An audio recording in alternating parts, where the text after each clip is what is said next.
झारखंडचे माजी मुख्यमंत्री हेमंत सोरेन यांच्या याचिकेवर आज सुप्रीम कोर्टात सुनावणी होती। विधानसभेच्या अर्थसंकल्पीय अधिवेशनात सहभाग घेण्यासाठी परवानगी द्यावी अशी मागणी सोरेन यांनी केली होती। हायकोर्टाने याचिका फेटाळल्यानंतर आता सुप्रीम कोर्टात आज सुनावणी होती। एमआयएमचे अध्यक्ष असदुद्दीन ओवैसी यांनी कुख्यात गँगस्टर मुख्तार अन्सारीच्या गाझीपूरमधल्या घरी भेट दिली। यावेळी ओवैसींनी अन्सारीच्या कुटुंबियांचे सांत्वन केलं।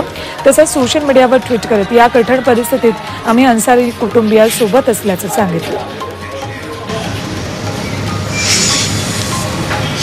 राज्यात दिवसेंदिवस पारा वाढत चाललाय, त्यामुळे गरज नसल्यास घराबाहेर पडणं टाळा।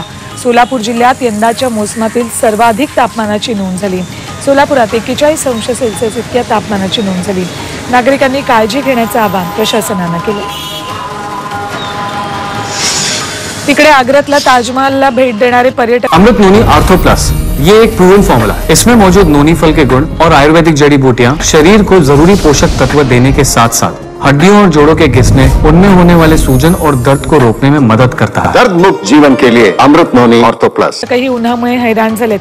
कडक उन्हामुळे पर्यटकांच्या अंगाची लाही होतीये, त्यामुळे उन्हापासून बचावासाठी कुणी थंडगार पेय घेते तर कुणी छत्रीच्या छायेत जाताना दिसते।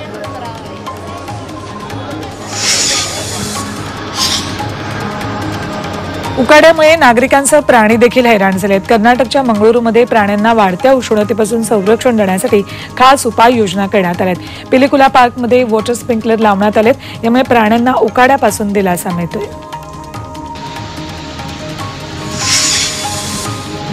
राज्यातल्या काही भागात आजपासून 2 दिवस पावसाचा अंदाज आहे। मध्य महाराष्ट्र, मराठवाड्यासह विदर्भात पावसाची शक्यता वर्तवली। विजांच्या कडकडाटासह वादळ आणि सोसाट्याच्या वाऱ्याचं भाकीत हवामान विभागानं वर्तवले। पश्चिम बंगालमध्ये वादळी वाऱ्यासह मुसळधार पावसानं हाहाकार माजवलाय। अनेक ठिकाणी गारांचा पाऊस कोसळला। वादळामुळे घरांची छतं उडून गेल्यामुळे अनेक नागरिक जखमी झालेत। पावसामुळे जनावरांचा चारा भिजलाय। विजेचे खांबही कोलमडून पडल्यानं संपूर्ण परिसरातील वीज गायब आहे।